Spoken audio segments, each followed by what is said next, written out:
Olá, gente. Bom dia, boa tarde, boa noite, depende da hora que você estiver assistindo nós aí. Sou o professor Flávio, né, de Itajubá, Minas Gerais. Estou trabalhando aqui pela Associação Teológica Casom, até que. Estamos trabalhando na Escola do Conhecimento. E hoje nós vamos dar sequência à nossa aula. Nós estamos trabalhando com a apostila Dificuldades Bíblicas.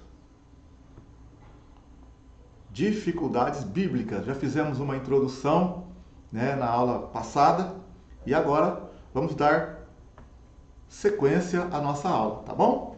Então vamos lá. Então hoje nós vamos começar então a textos na Bíblia que são assim, tem um pouco mais de dificuldade para a gente entender e interpretar.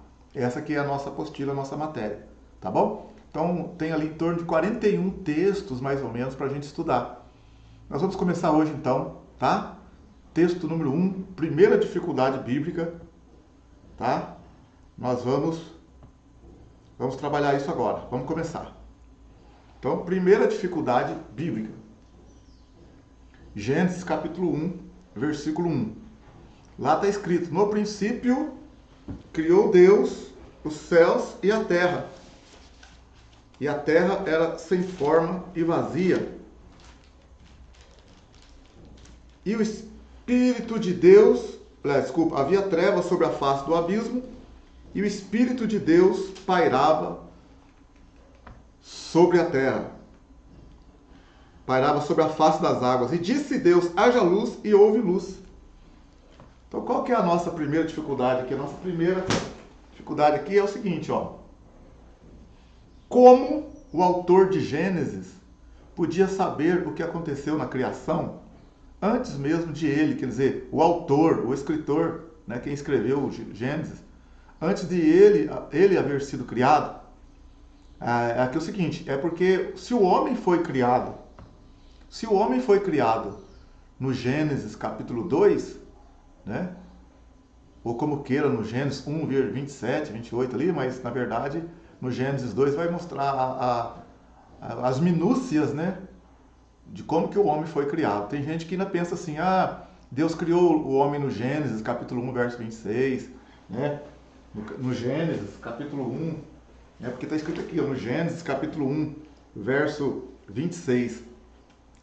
E disse Deus, depois que Deus fez a terra, fez os luminares, o sol, a lua, os animais, as plantas, etc, etc, aí no Gênesis 1, 26, tá? Então disse Deus: façamos o homem à nossa imagem, conforme a nossa semelhança, domine ele sobre os peixes do mar, sobre as aves dos céus, sobre os animais domésticos, sobre toda a terra e sobre os répteis que se arrastam sobre a terra.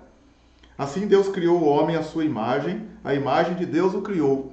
Macho e fêmea os criou. Deus os abençoou e lhes disse: frutificai, multiplicai-vos, enchei a terra, sujeitai-a. Dominai sobre os peixes do mar, sobre todas as aves dos céus e sobre todos os animais que se arrastam sobre a terra. E disse Deus ainda: tenho-vos dado todas as ervas que produzem semente e se acham sobre a face de toda a terra, bem como todas as árvores em que há fruto que dá semente. Elas vos servirão de mantimento. Então, algumas pessoas chegam a dizer assim, ó, que Deus, algumas pessoas, olha bem que pensamento que a gente não aceita, não acredita de forma nenhuma. Alguns dizem que Deus criou o homem aqui e a mulher aqui, e depois no Gênesis 2, Deus criou de outra raça. Quer dizer, tem uma linha aí de pensamento que diz que Deus tem uma raça anti-adâmica, aliás, pré-adâmica, antes de Adão e Eva. Que isso? De forma nenhuma. Isso aqui é uma interpretação de texto. No capítulo 1, Deus, na verdade, é a interpretação de texto, meu irmão. Deus criou todas as coisas, né? No capítulo 1 ali, conforme está aqui, que eu acabei de ler, o homem também no sexto dia, a mulher. Só que, no capítulo 2, quando ele vai citar o capítulo 2, ele fala: assim os céus e a terra foram criados, e todo o seu exército foram acabados. Havendo Deus acabado no sétimo dia a obra que fizera, descansou nesse dia de toda a sua obra. E abençoou Deus o sétimo dia e o santificou, porque nele descansou de toda a obra da criação que fizera.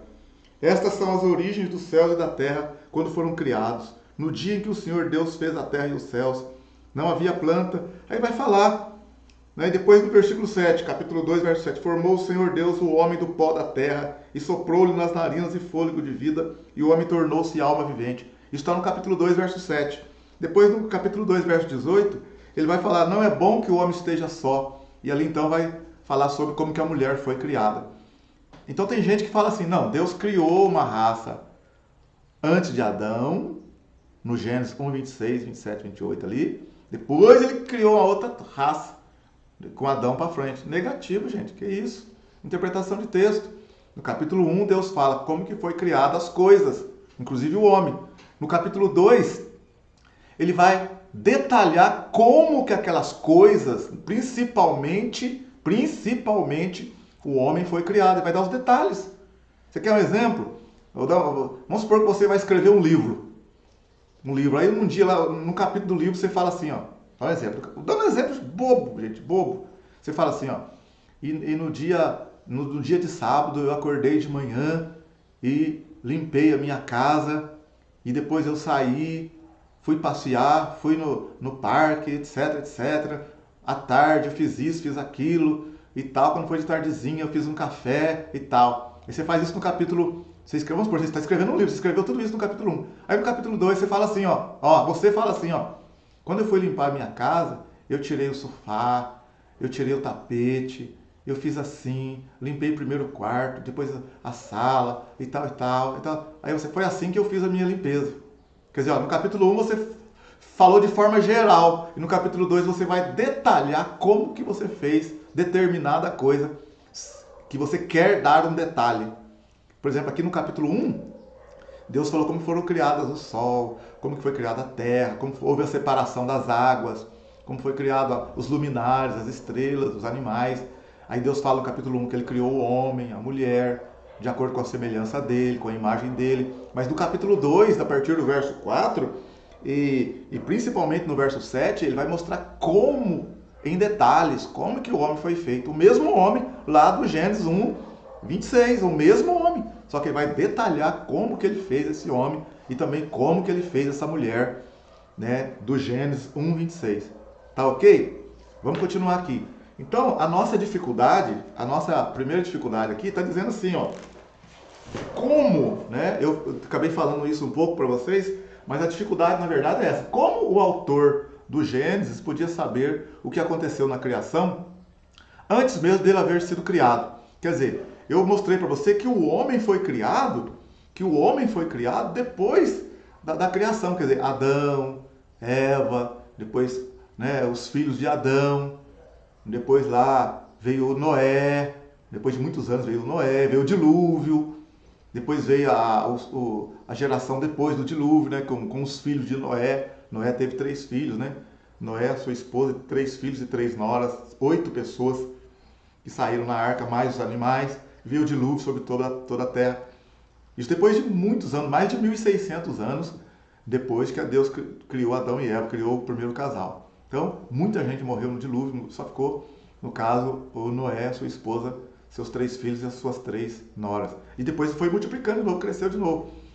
Depois de muitos anos lá na frente, vem Abraão, Isaac, Jacó, lá na frente. E depois vem então, nasceu Moisés. Então, a teologia diz que foi Moisés que escreveu os 5 primeiros livros. Tem até uma outra aula que nós vamos mostrar para vocês como que a Bíblia foi escrita. E vamos mostrar como que Deus pediu para Moisés escrever. Foi Deus que pediu para Moisés escrever o livro do Gênesis. Por quê? Porque quando Deus, um dos motivos, quando Deus então tirou o povo de Israel do Egito por meio de Moisés, todos os povos, todas as nações adoravam outros deuses, adoravam imagens, adoravam outras criaturas. E o povo de Israel também estava acostumado no Egito a participar daquela adoração dos egípcios lá, né? Não que todos eles adorassem os deuses do Egito, mas eles estavam inflamados e contaminados pela idolatria do Egito. E quando eles saíram do Egito, Moisés tirou eles do Egito, ainda estava no coração deles muita coisa de idolatria. Inclusive você vê que quando Moisés subiu no monte, Eles pediram para Moisés fazerem deuses para eles, porque Moisés havia sumido. Segundo eles, Moisés não ia aparecer mais. E Moisés estava no monte 40 dias. O que eles fizeram? Bezerros. E bezerro era um deus adorado no Egito. Então, quando eles saem do Egito, o coração deles ainda está cheio de deuses. Eles não estão firmados com um único Deus verdadeiro. Então, Deus pede para Moisés escrever o livro do Gênesis, porque no livro do Gênesis, né, no caso, o que Deus pediu para ele escrever, Deus quer mostrar para o povo de Israel que Ele é o Criador de todas as coisas. O Deus de Israel, o Deus Todo-Poderoso, o Elohim, o El Shaddai, né, o El Roi, o Samar, o Raá, o Rafá, o Deus Todo-Poderoso, o Elohim, Ele é o Criador de todas as coisas. E não porque o povo adorava o sol, né, adorava a lua, adorava as estrelas, adorava os rios, adorava a árvore, adorava bezerro. E Deus quer mostrar por meio de Moisés, escreve aí Moisés, que eu sou o Senhor, eu que criei todas as coisas. Essas coisas que eles estão adorando são criaturas, mas o Deus verdadeiro sou eu. Então, nós cremos, né, a teologia, isso aí já é fato praticamente, que foi Moisés que escreveu o Gênesis, o Êxodo, Levítico, Números, Deuteronômio. O questionamento é, como que ele escreveu se ele só foi criado muitos anos depois? Como que ele sabia de tudo isso? Esse é o questionamento. Está entendendo? Essa é a dificuldade. A erudição tradicional cristã tem sustentado que os 5 primeiros livros da Bíblia foram escritos por Moisés. Os primeiros 2 capítulos do livro de Gênesis descrevem os eventos da criação sob o enfoque de uma testemunha ocular. Entretanto, como poderia Moisés ou qualquer outro ser humano ter escrito esses capítulos como observador desses fatos, se ele não havia sido criado ainda? Então, quer dizer, como que Moisés sabia disso se ele não estava lá? É isso que é o questionamento. Então vamos lá para a solução agora. Solução. É claro que houve uma testemunha ocular da criação. Deus, o Criador. Esses capítulos, obviamente, são um registro da criação que foi especificamente relatada por Deus a Moisés por meio de uma revelação especial. Então, é o que nós acreditamos. Deus deu uma revelação especial para Moisés para trazer a conhecimento dele e de nós como que foram criadas as coisas antes do homem existir. Se Moisés tivesse tão somente feito uso dos conhecimentos científicos adquiridos no país onde ele havia sido educado, no caso o Egito, ele teria descrito a criação do mundo conforme a crença egípcia. Na antiga terra dos faraós, ensinava-se que a terra havia surgido de um imenso ovo chocado inexplicavelmente em pleno espaço. Após vagar sem rumo, esse ovo completou o que hoje chamamos de mitose, dividiu-se em 2, 4, 8, etc., originando assim a terra e outros corpos celestes. Estes eram os conhecimentos egípcios da época. Porém, quão imensamente superior se posicionou Moisés diante da ciência egípcia ao escrever, inspirado pelo Espírito Santo. No princípio criou Deus os céus e a terra. Qual a explicação para esse distanciamento abissal entre o conhecimento dos egípcios e o conhecimento de Moisés, senão que a Bíblia é a carta que Deus enviou a nós, usando como escritores homem por eles inspirado? Então, a questão aqui aliás, vamos continuar aqui para a gente poder depois argumentar sobre tudo que nós acabamos de ler aqui. Aí eu dou uma palavrinha sobre tudo aqui. Consideramos a crença dos egípcios sobre a criação dos homens. Eles criam que quando o rio Nilo transbordava, inundando extensas regiões agrícolas, ele depositava às margens um iodo fertilizante. Os egípcios passaram a crer que o primeiro homem que surgiu havia sido gerado de certos vermes brancos encontrados naquele lodo proveniente da enchente anual do rio. Eu li aqui errado, né? Vamos voltar aqui. Consideremos a crença dos egípcios sobre a origem dos homens. Eles criam que quando o rio Nilo transbordava, inundando extensas regiões agrícolas, ele depositava às margens um lodo fertilizante.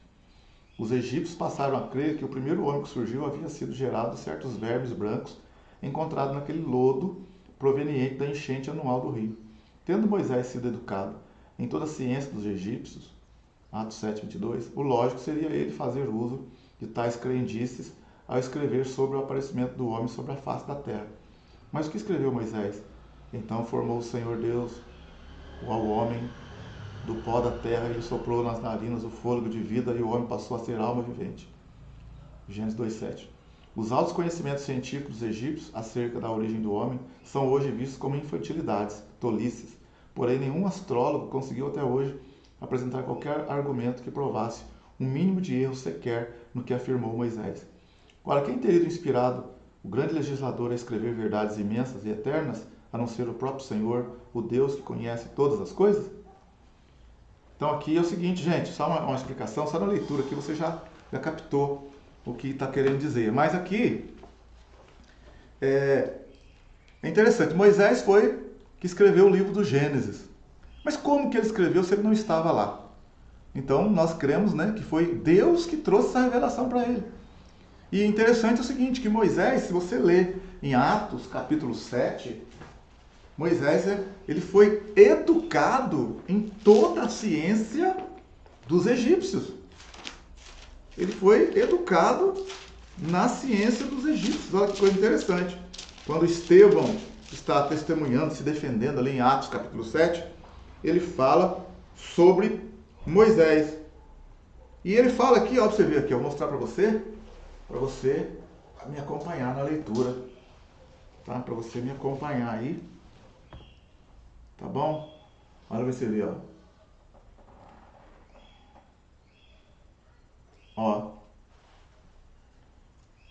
No verso 20. Nesse tempo nasceu Moisés, ele era formoso. Eu estou em Atos capítulo 7, verso 20. Nesse tempo nasceu Moisés, ele era formoso e foi criado 3 meses na casa do seu pai. Ao ser abandonado, tomou a filha de Faraó e o criou como seu filho. Moisés foi educado em toda a ciência dos egípcios e se tornou poderoso em palavras e em obras. Está vendo que interessante? Moisés foi educado em toda a ciência dos egípcios, e era poderoso em palavras e em obras. Como que Moisés foi criado em toda a ciência dos egípcios? Os egípcios acreditavam assim, ó. O que os egípcios acreditavam?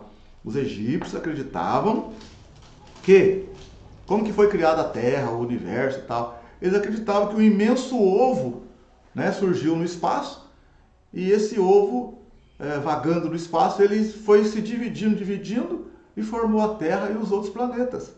Era assim que os egípcios, a ciência dos egípcios ensinava. E Moisés foi criado e ensinado nessa ciência. Então, como que do nada assim, Moisés escreve? Ao invés dele escrever que o mundo foi criado conforme a ciência dos egípcios, conforme, né, o que ele aprendeu na faculdade egípcia, ele escreve: no princípio criou Deus os céus e a terra. E a terra era sem forma e vazia. E disse Deus: haja luz e houve luz. Como que Moisés escreve um negócio desse? Um distanciamento abissal grande daquilo que ele aprendeu? Só Deus pode ter dado essa inspiração para ele. Não tem onde ele inventar um negócio desse.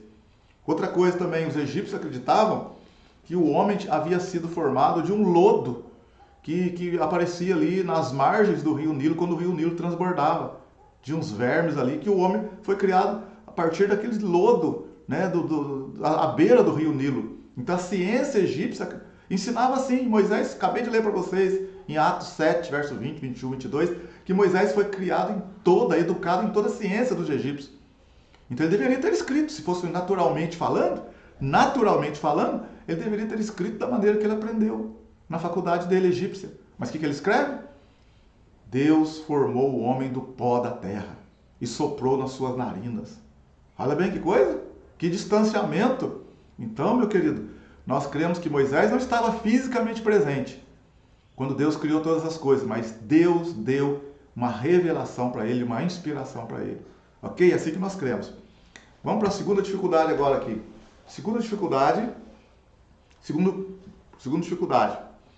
Como poderia haver luz antes de o sol ter sido criado? Olha que coisa. Como poderia haver luz antes do sol ter sido criado? Problema, o sol foi criado somente no 4º dia. Contudo, já havia luz no 1º dia. Interessante, né? Interessante. Olha para você ver, se você pegar o Gênesis capítulo 1, no Gênesis capítulo 1, você vai ver no versículo Versículo 1. No princípio criou Deus os céus e a terra. A terra era sem forma e vazia. Havia trevas sobre a face do abismo, e o Espírito de Deus pairava sobre a face das águas. E disse Deus, haja luz, e houve luz. Olha para você ver. Olha aí. E disse Deus, haja luz, e houve luz. Viu Deus que a luz era boa e fez separação entre a luz e as trevas. Chamou Deus a luz dia e as trevas noite. E houve tarde e manhã, esse foi o primeiro dia. E disse Deus, haja um firmamento no meio das águas e haja separação entre águas e águas. Deus fez o firmamento e fez separação entre as águas que estavam debaixo do firmamento e as águas que estavam por cima do firmamento, e assim foi. Chamou Deus ao firmamento céu, e houve tarde e manhã, esse foi o segundo dia. E disse Deus, ajuntem-se as águas que estão debaixo dos céus num só lugar, e apareça a parte seca, e assim foi. Chamou Deus a parte seca terra, e ao ajuntamento das águas, mares. E viu Deus que isso era bom. E disse Deus, produz a terra relva, ervas que deem semente, e árvores frutíferas, que deem fruto conforme a sua espécie, cuja semente esteja nele, sobre a terra, e assim foi. A terra produziu relva, ervas que davam semente conforme a sua espécie, e árvores que davam fruto conforme a semente que estava nele, conforme a sua espécie, e viu Deus que isso era bom. Houve tarde e manhã, esse foi o terceiro dia. E disse Deus, haja luminares no firmamento do céu para fazerem separação entre o dia e a noite, e sejam eles sinais para marcar estações, dias e anos. Sirvam de luminares no firmamento do céu para iluminar a terra, e assim foi. Fez Deus os dois grandes luminares, o luminar maior para governar o dia, o luminar menor para governar a noite. Fez também as estrelas. Deus os pôs no firmamento do céu para iluminar a terra, para governar o dia e a noite, para fazer separação entre luz e as trevas. E viu Deus que isso era bom, e houve tarde e manhã, esse foi o quarto dia. Então qual que é o questionamento? O questionamento é, como que havia luz, como que o sol foi criado depois, e se Deus disse no começo ali, haja luz, no princípio criou Deus os céus e a terra era sem forma e vazia, e o Espírito de Deus pairava sobre as faces das águas, e disse Deus, haja luz, e houve luz. Que luz que é essa? Que é criada antes de começar, antes de ter sol, de ter lua, porque a lua e o sol foram criados no quarto dia, mas havia essa luz. Que luz é essa? Então essa é a nossa dificuldade, que nós estamos aqui com ela. Como poderia, haver luz antes do sol ter sido criado, ok? Então o sol foi criado somente no quarto dia, contudo já havia luz no primeiro dia, conforme eu acabei de ler para vocês. Vamos lá para a solução. Solução então, tá? Vamos lá. O sol não é a única fonte de luz no universo. Além disso, é possível que ele já existisse desde o primeiro dia, tendo somente aparecido ou se feito visível com a dissipação da neblina no quarto dia. Vemos luz no dia nublado, mesmo quando não nos é possível ver o sol. Então, isso aqui tem a solução A, B e outras talvez tenham outra ali. Então, essa é a solução A. Eu não estou dizendo que essa é a verdadeira. Estou mostrando para você que tem uma linha teológica que acredita assim, que o sol não é a única fonte de luz no universo. Além disso, é possível que ele já existisse desde o primeiro dia. Então, essa linha teológica diz que o sol tinha sido criado quando Deus disse lá, haja luz, mas a neblina atrapalhou o sol, de aparecer, e Deus, então, no quarto dia, ele como se ele tivesse dissipado a neblina, e o sol, então, apareceu. Essa é uma explicação, claro, parece que não é muito legal, mas é uma linha de pensamento que tem aí. A linha B agora, outro pensamento. A grande dúvida que muitos têm é com relação a essa primeira luz. Que luz seria? Como os luzeiros não haviam ainda sido criados no primeiro dia da criação, podemos inferir que essa luz seja a luz do próprio Deus. A favor disso, temos alguns versos na Bíblia que falam sobre a luz do Senhor. Por exemplo, lá em 1 João capítulo 1, verso 5, está dizendo assim, ora, a mensagem da parte dele, a mensagem que da parte dele temos ouvido e vos anunciamos é esta, que Deus é luz e não há nele treva alguma. Esse texto menciona a luz de Deus de forma clara.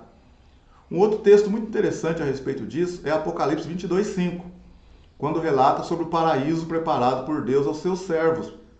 Lá está dizendo assim, então já não haverá noite nem precisam eles da luz de candeia, nem da luz do sol, porque o Senhor Deus brilhará sobre eles e reinarão pelos séculos dos séculos. O texto de Apocalipse mostra o brilho da luz de Deus, em contraste com outros tipos de luz que não seriam mais necessárias, sol e lua. As luzes que conhecemos não serão mais úteis, pois a luz do Senhor brilhará de forma plena e suficiente. Esse texto é bastante forte e relata de forma clara a respeito da luz existente do próprio Deus. E, de certa forma, mostra um cenário parecido com o primeiro dia da criação, quando ainda não existia a luz do sol e nenhuma outra. Vamos continuar aqui para nós podermos entender melhor esse pensamento. Mas dizer que essa luz do primeiro dia é a própria luz de Deus parece nos trazer alguns questionamentos.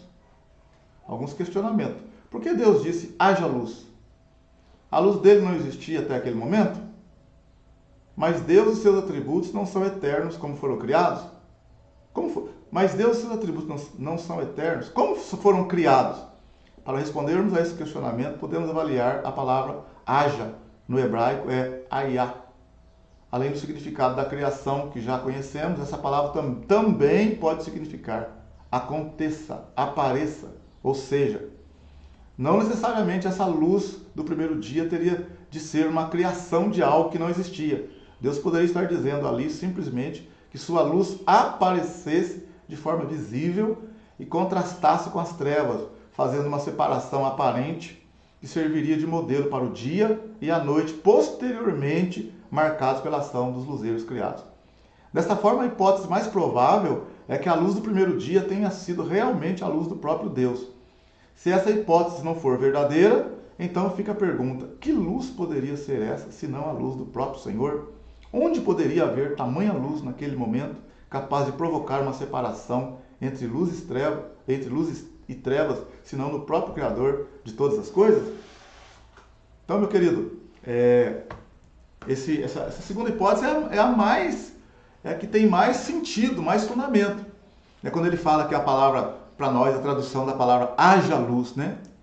Que ali ela veio do hebraico hayah, que também significa apareça a luz. Então pode ser, né, que é o que eu acredito assim também, mas a gente respeita outras opiniões.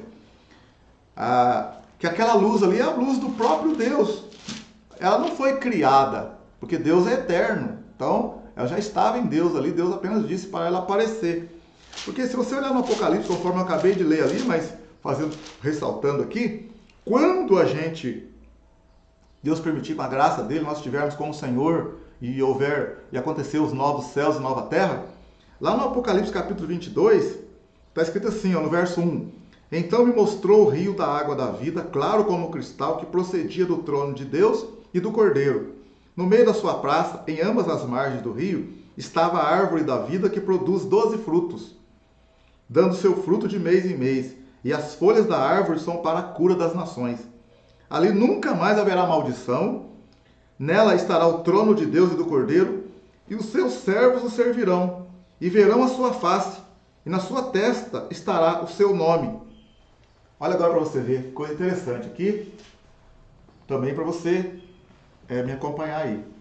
Olha para você ver, Apocalipse 22, verso 3. Ali nunca mais haverá maldição, nela estará o trono de Deus e do Cordeiro, e os seus servos o servirão, e verão a sua face, e na sua testa estará o seu nome. Olha agora, ali não haverá mais noite, não necessitarão da luz de lâmpada, nem da luz do sol, pois o Senhor Deus os iluminará e reinarão para todos sempre. Olha que coisa linda. Então, essa luz do Gênesis ali, quando Deus disse haja luz, tudo indica que é a luz do próprio Deus. Tudo indica que é a luz do próprio Deus. Se a gente olhar ainda um pouco antes, no capítulo 21 do Apocalipse, quando ele está falando da nova cidade, né? Ele fala dos muros da cidade, da Nova Jerusalém. Ele vai detalhando como que é os fundamentos da cidade e tal. Os fundamentos do muro da cidade estavam adornados de toda espécie de pedras preciosas. O primeiro fundamento era de jaspe, o segundo de safira, o o terceiro de calcedônia, o quarto de esmeralda. Está falando da Nova Jerusalém. O quinto de sardônia, né, dos muros, né? O sétimo de crisólito, o oitavo de berilo, o nono de topázio, o décimo de crisópraso, o 11º de jacinto e o 12º de ametista. Olha que interessante agora, ó. As 12 portas eram 12 pérolas, cada uma das portas era uma só pérola. A praça da cidade era de ouro puro, como vidro transparente. Nela não vi templo, porque o seu templo é o Senhor Deus Todo-Poderoso e o Cordeiro. O que mais? A cidade não necessita nem do sol, nem da lua, para que nela resplandeçam, pois a glória de Deus a ilumina e o Cordeiro é a sua lâmpada. As nações andarão à sua luz e os reis da terra trarão para ela a sua glória e honra. Então, tudo indica que essa luz que foi criada, que apareceu ali antes de Deus ter formado o sol e a lua e as estrelas, tudo indica que é a luz do próprio Deus, conforme eu mostrei aqui também para você no Apocalipse, né, na Nova Jerusalém. Quando nós estivermos com o Senhor, não vai ter sol, não vai ter lua, pois a luz do próprio Deus vai iluminar e vai resplandecer, e as nações andarão à sua luz. Amém? Glória a Deus? Vamos lá então agora para a nossa terceira dificuldade, tá? Terceira dificuldade aqui, terceira dificuldade bíblica. Adão e Eva foram pessoas reais ou apenas um mito? Problema: muitos eruditos modernos consideram os primeiros capítulos de Gênesis como um mito e não os tomam como históricos. Mas a Bíblia parece apresentar Adão e Eva como pessoas reais que tiveram filhos, dos quais todo o restante da humanidade proveio, conforme Gênesis 5, né, que diz lá que Adão e Eva teve filhos e filhas. Então aqui, ó, solução.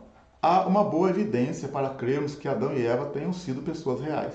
Primeiro, Gênesis capítulo 1 e 2 apresenta-os como pessoas reais e até mesmo narra os importantes acontecimentos de suas vidas, o que é um fato histórico.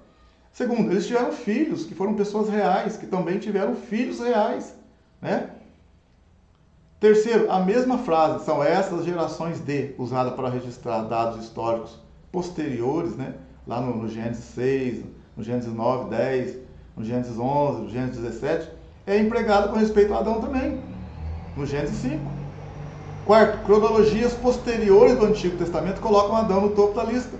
Como você vê lá a cronologia, lá em 1 Crônicas, capítulo 1, vai falar que Adão existiu, né? Quinto, o Novo Testamento põe Adão no início da lista dos antecedentes de Jesus, Lucas 3,38. Sexto, Jesus referiu-se a Adão e Eva como os primeiros, macho e fêmea, fazendo da união física deles a base do casamento, Mateus 19. Sétimo, Romanos declara que a morte literalmente reinou no mundo, trazida por um Adão literal, um Adão que existiu. Oitavo, a comparação entre Adão, o primeiro Adão, e Cristo, o último Adão, em 1 Coríntios 15, 45, manifesta que Adão é tomado literalmente como uma pessoa histórica. Nono, a declaração de Paulo de que primeiro foi formado Adão, depois Eva, 1 Timóteo 2,13, revela que ele fala de uma pessoa real. Décimo, é lógico que teve de haver um primeiro casal real de seres humanos, macho e fêmea, pois caso contrário a raça humana não teria como começar a existir. A Bíblia chama esse casal que de fato existiu de Adão e Eva, e não há por que duvidar de sua real existência. Né, gente? Aqui não tem como, né? Você vê alguns aí dizendo que Adão e Eva era mito. Mas como? Não tem como. Se a gente levar por esse caminho, então aí você tem que descartar toda a Bíblia. Porque a Bíblia começa com Adão e Eva. Depois, os filhos de Adão e Eva. Né? Aí você vê aqui em 1 Crônicas, primeiro livro de Crônicas, isso muitos anos depois, no 1 Crônicas, quando eles vão fazer ali a genealogia de Adão até Abraão, ele começa na 1 Crônicas 1, versículo 1, Adão, 7, Enos, e vem trazendo toda a linhagem, começando com Adão. para mostrar de onde vieram, então, os judeus, no caso ali, né, os sacerdotes e tal. Então, quem escreveu o primeiro Crônicas, que muitos dizem que foi Esdras que escreveu depois do exílio, né, para poder... Porque aquela geração que voltou da Babilônia, no caso do Império Medo-Persa, para reconstruir a cidade de Jerusalém, que estava assolada, porque Nabucodonosor destruiu, aquela geração que voltaram com Neemias, depois com Esdras, com Zorobabel primeiro, depois com Esdras e Neemias, Esdras teve que escrever a história toda lá de trás, de uma forma resumida, dos reis e tal, porque aquela nova geração ainda não tinha aquilo consistente nos seus corações. Então, tudo indica que foi Esdras que escreveu o primeiro Crônicas, segunda Crônicas, por isso que às vezes parece que é repetido, né, com vários capítulos de reis e Samuel até.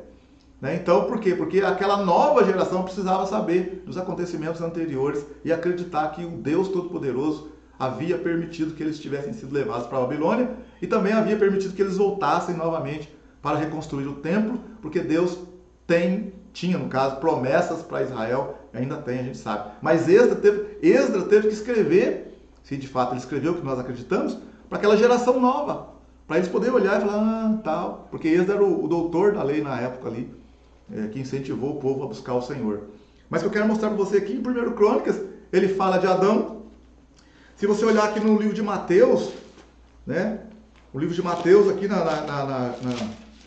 na genealogia, né, desculpa, aqui no livro de Lucas, no Evangelho de São Lucas, no caso, no capítulo 3 do Evangelho de São Lucas, ele vai falar da genealogia de Cristo, e lá no capítulo 3, no verso, a genealogia está falando do verso 23 em diante, né, ele vai falar lá, Jesus, que tinha quase 30 anos, começou o seu ministério, era como se pensava, filho de José, filho de Eli, filho de Matã, filho de Levi, vai falando. E quando chega lá no versículo 37, filho de Matusalém, filho de Enoque, filho de Jared, filho de Maleleel, filho de Cainã, filho de Enos, filho de Sete, filho de Adão, filho de Deus. Jesus também citou, né, quando ele falou do casamento em Mateus capítulo 19, o próprio Senhor Jesus, falando do divórcio, ele fala no capítulo 19, ele diz, né, ele fala, no capítulo 19, ele se refere que, no versículo 4, quando ele está respondendo ao questionamento dos fariseus, que falam que Moisés deu carta de divórcio e tal, como que Jesus não aceitaria o divórcio, né? No caso ali, Jesus pega e responde, em Mateus 19, 4, respondeu-lhes eles, não leste que no princípio o Criador os fez homem e mulher? Tá vendo? Então ele está se referindo aqui a Adão e Eva. Jesus está falando de Adão e Eva. Você vê lá Paulo, né? Paulo também falando, lá em Romanos capítulo 5, quando ele faz a comparação, como que o pecado entrou no mundo, ele fala, Paulo escrevendo aos Romanos, no capítulo 5, ele fala assim, no verso, Romanos 5, verso 14, no entanto, a morte reinou desde Adão até Moisés, mesmo sobre aqueles que não pecaram, a semelhança da transgressão de Adão, que é a figura daquele que havia de vir. Então, o que eu quero mostrar para você? Que vários textos na Bíblia, depois da criação de Adão, vai falar de Adão. Então, qual que é o questionamento? O questionamento é, será que existiu mesmo um Adão? Será que existiu mesmo Adão e Eva? Né? Porque os críticos dizem que pode ser que tenha sido um mito. Então, eu quero falar para você aqui, né? Isso aqui não está tão complicado assim. É lógico que deve haver um primeiro casal real de seres humanos, macho e fêmea, pois caso contrário a raça humana não teria como começar a existir. A Bíblia chama esse casal, que de fato existiu, de Adão e Eva, e não há por que duvidar de sua real existência. Ok? Vamos lá para a nossa quarta dificuldade. Como o mundo pode ser criado em 6 dias? Como que o mundo pode ter sido criado em 6 dias? Qual que é o problema? A Bíblia diz que Deus criou o mundo em 6 dias. até no Êxodo 20:11 lá. Mas a ciência moderna declara que isso levou bilhões de anos. As duas posições não podem ser verdadeiras. É isso que é o problema. Vamos ver a solução, vamos ver. Há basicamente duas maneiras para superar essa dificuldade. Na verdade, existem outras maneiras, mas nós colocamos as duas básicas, tá? Qual que é a primeira? Primeira, alguns eruditos argumentam que a ciência moderna não está certa. Insistem em dizer que o universo tem apenas alguns milhares de anos e que Deus criou todas as coisas em 6 dias literais. Então isso aqui é um argumento de uma linha teológica que acredita que Deus criou o mundo em 6 dias literais. 6 dias de 24 horas, ou seja, 144 horas. Para sustentar essa posição, eles apresentam os seguintes pontos. Cada dia do Gênesis tem tarde e manhã. Então eles pegam o livro do Gênesis, aqui por exemplo capítulo 1, versículo 5, que diz lá, o que diz lá? Diz que quando Deus criou, chamou a luz dia, só para você ver aqui, ó, para você olhar.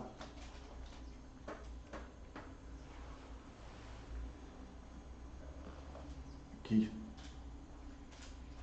Viu Deus que a luz era boa e fez separação entre a luz e as trevas. E chamou Deus a luz dia e as trevas noite. E houve tarde e manhã. Esse foi o primeiro dia. E assim vai, entendeu? Daí vai criando as coisas. Deus vai criando, olha, você vê, chamou Deus ao firmamento. E houve tarde e manhã. Esse foi o segundo dia. E vai indo, tá? Depois lá, fez os luminares, tal. E houve tarde e manhã. E esse foi o quarto dia. Então, o que é o argumento? O argumento, essa linha teológica diz? Ela diz que cada dia tem tarde e manhã, conforme Gênesis 1, 5, 8, tal. O que é próprio do dia 24, do dia de 24 horas na Bíblia. Então, essa linha que acredita que a Terra foi criada em 6 dias, né? O universo tem apenas foi criado em 6 dias literais, dizem que lá está escrito bem claro. Houve tarde de manhã, primeiro dia, houve tarde de manhã, segundo dia, houve tarde de manhã, terceiro dia, houve tarde de manhã, quarto dia e tal. Então, esse é um argumento. Depois também eles dizem assim, os dias foram numerados, primeiro dia, segundo dia, terceiro dia, etc. Uma característica peculiar dos dias de 24 horas na Bíblia. Aí eles falam também que em Êxodo, capítulo 20, verso 11, que Deus compara os 6 dias da criação com 6 dias de uma semana literal de trabalho de 144 horas. Né? Quando Deus fala lá que é para o homem, isso aqui é um argumento até forte mesmo, isso aqui, ó. Né? Os dias, no Êxodo 20, verso 11, está escrito que quando Deus queria que o povo trabalhasse 6 dias e santificasse o 7º dia, Deus comparou os dias da semana, né, no caso aqui por meio de Moisés, Deus comparou os dias da semana com, segundo eles aqui, os dias da criação do homem, da criação da terra. Olha aqui para você ver, ó. Vamos ler aqui para a gente entender. Porque ele está falando do dia de sábado, né, no caso aqui. Vamos prestar atenção, tá? Olha aqui, ó. Lembra-te do dia de sábado, Êxodo 20, verso 8. Lembra-te do dia de sábado para o santificar. Aí vem aqui, com calma para a gente entender.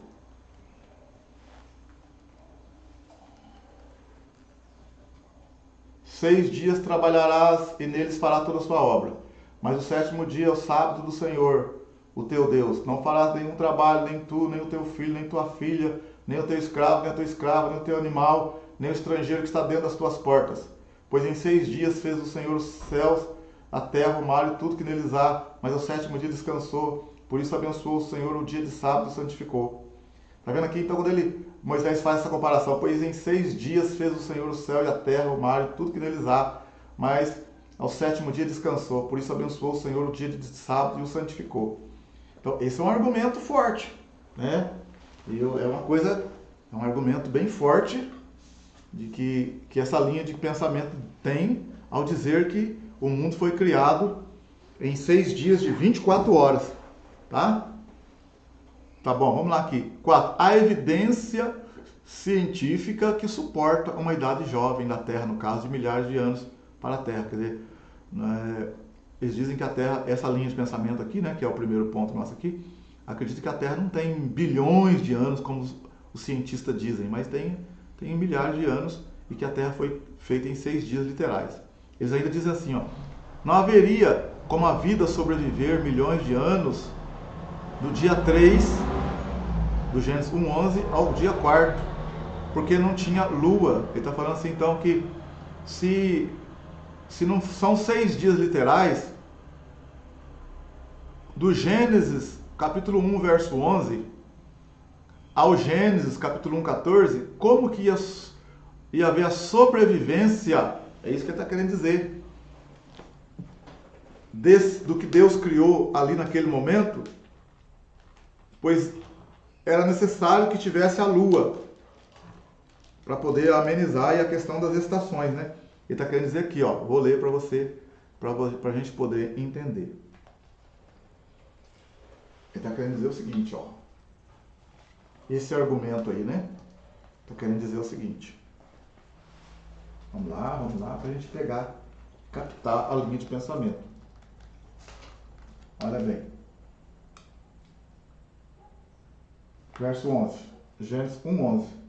E disse Deus, produz a terra relva, ervas que deem semente, árvores frutíferas, que deem fruto conforme a sua espécie, cuja semente esteja nele sobre a terra, e assim foi.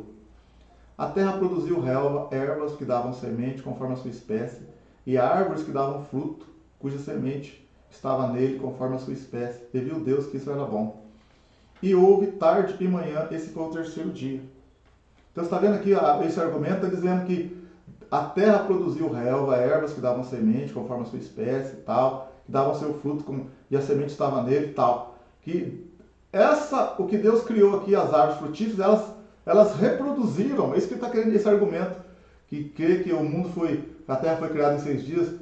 Eles creem que foi criada em 6 dias porque se do 3º dia para o 4º dia tivesse sido passado milhares de anos, não teria como essas plantas terem dado o fruto.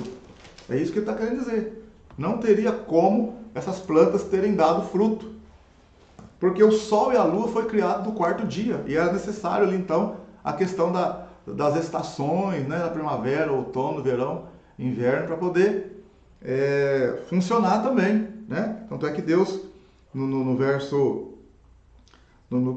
14, ele fala, haja luminares no firmamento do céu, para fazerem separação entre o dia e a noite, e seja eles sinais para marcar estações, dias e anos. Então, esse argumento de que o mundo foi criado em 6 dias, literal, né? No caso a Terra foi criada em 6 dias, literal, esse último ponto aqui diz assim, ó, vou repetir, não haveria como a vida sobreviver, no caso ali das plantas, das frutas e tal, milhões de anos, do dia 3 para o dia 4.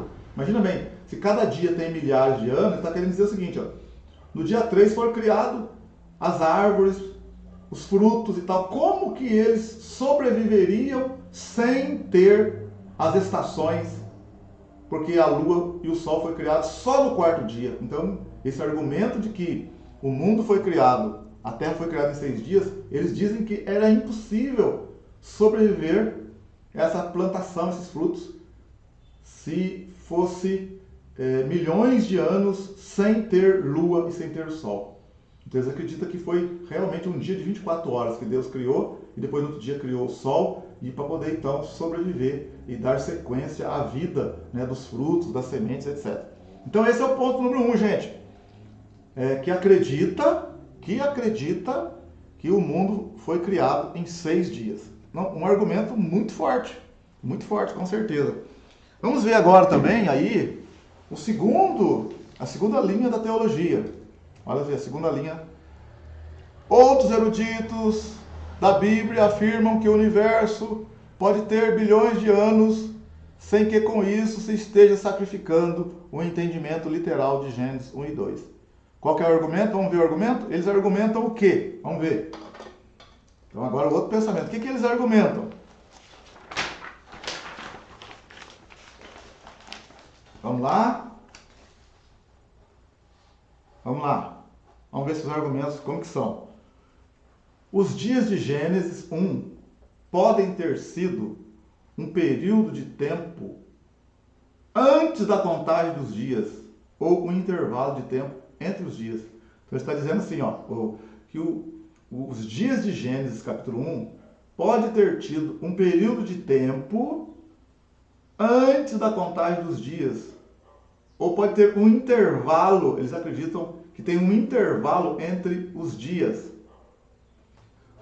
Ponto número 2, a mesma palavra hebraica para dia, Yom, é empregada em Gênesis 1 e 2, como um período de tempo maior que 24 horas. Por exemplo, Gênesis 2:4 faz uso dessa palavra no sentido do período total da criação de 6 dias.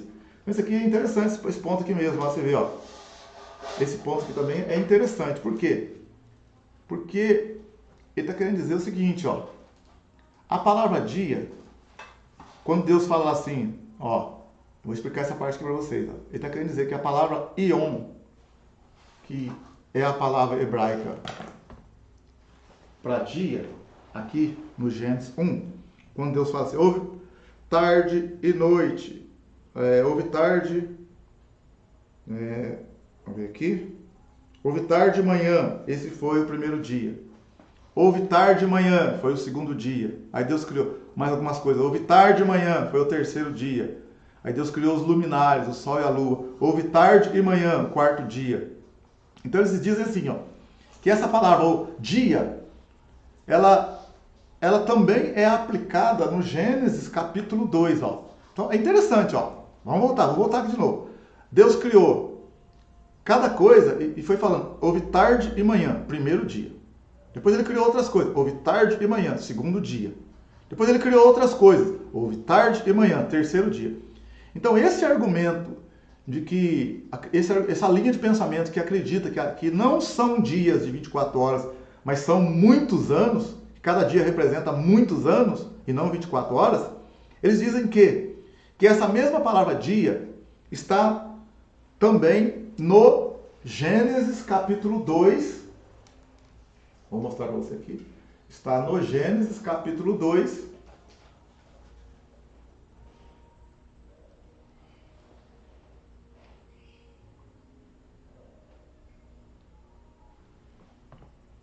vamos lá?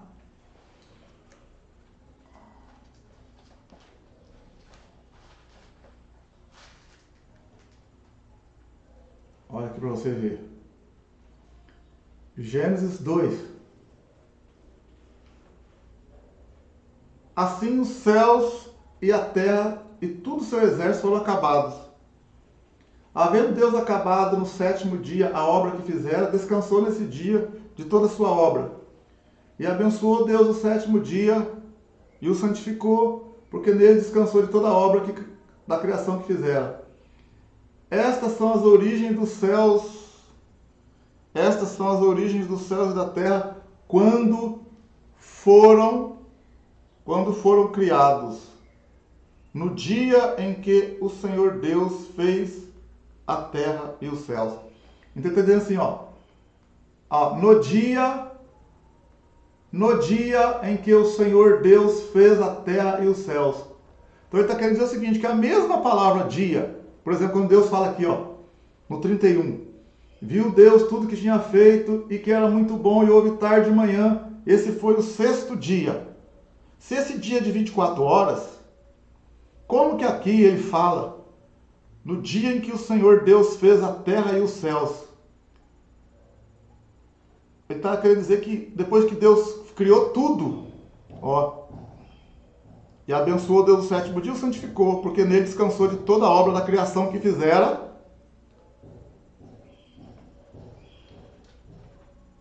E estas são as origens dos céus e da terra quando foram criados, no dia em que o Senhor Deus fez a terra e os céus.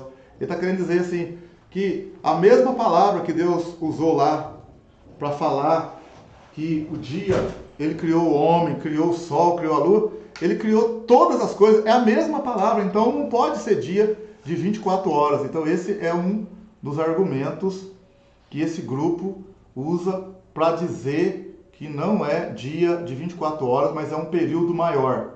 Como que Deus cria as coisas num dia e depois ele fala que criou tudo num dia também? A mesma palavra hebraica para dia é empregada em Gênesis 1 e 2 como um período de tempo maior que 24 horas. Eu acabei de explicar isso aqui para vocês. Às vezes a Bíblia emprega a palavra dia para longos períodos de tempo. Quando ele fala em 2 Pedro, né? Um dia é como 1000 anos. Então tá vendo um argumento, essa linha teológica, que acredita que esse dia lá é um dia maior? Não é um dia de 24 horas, porque ele fala que esse dia, existe muitos textos na Bíblia que fala que o dia, ele não é um dia de 24 horas, porque às vezes pode dizer que é maior, como nesse caso aqui de 2 Pedro, né, que um dia é como 1000 anos. Há alguns indícios em Gênesis capítulo 1 e 2 de que os dias poderiam ser períodos maiores de 24 horas. Por quê? Vamos ver aqui, vamos ver. No terceiro dia, olha bem, olha o argumento. Ó. No terceiro dia, as árvores cresceram da semente à maturidade e produziram semente segundo a sua espécie. Esse processo normalmente leva meses ou anos. Olha que interessante, né? O que ele está querendo dizer? Ele está querendo dizer o seguinte, ó. No Gênesis 1:11 lá, Deus criou então as árvores, os frutos, as sementes, e elas cresceram, produziram e deram frutos. Como que isso aconteceu num dia de 24 horas? Se esse processo de plantar uma árvore, crescer e dar frutos, é um processo que leva meses e às vezes até anos. Então eles argumentam que esse dia não pode ter sido um dia de 24 horas. Outra coisa, vamos lá. No sexto dia, Adão foi criado, foi dormir, deu nome a todos os milhares de animais, procurou por companhia, foi dormir, e Eva foi criada de sua costela. Tudo isso parece exigir um tempo maior do que 24 horas. Ele está querendo dizer o seguinte, ó, esse aqui também é interessante. Ele está dizendo assim, Deus criou o homem, depois ele criou a mulher. E Deus criou o homem e a mulher no sexto dia.